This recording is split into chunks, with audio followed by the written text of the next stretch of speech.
insonga tanlov beriladi. Yoki sen baxtli yashash tanlovini tanlaysan, hayotdan hamma narsadan zavqlanib yashash tanlovini, yoki baxtsiz bo'lib, nolib, hammani aybdor qilish tanlovini. Ikkalasi ham seni qo'lingda. Ikkalasi ham meni qo'limda. Men xohlasam hozir hammani ayblab yashayman. Xohlasam hammadan minnatdor bo'lib sevib yashayman. Ana shu holatda men dedim, yo'q, men bu yo'lni tanlayman.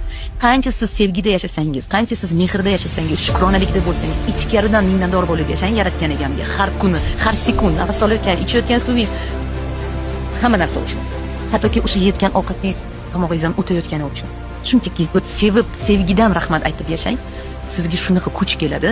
Shunaqa kuch qayerdandir kelaveradi va bu energiya. Agar insonni ichida g'arazlik, insonni ichida qoralik, nafrat, xafagarchiliklar, taqqoslash, raqobat kuchayib ketsa, agar u inson butun energiyasini, butun bor kuchini faqat destruksiyaga sarflaydi. Chunki raqobat bu destruksiya, nafrat bu destruksiya, xafagarchilik bu destruksiya. Sizni buzadi, bu sizni sindiradigan narsalar.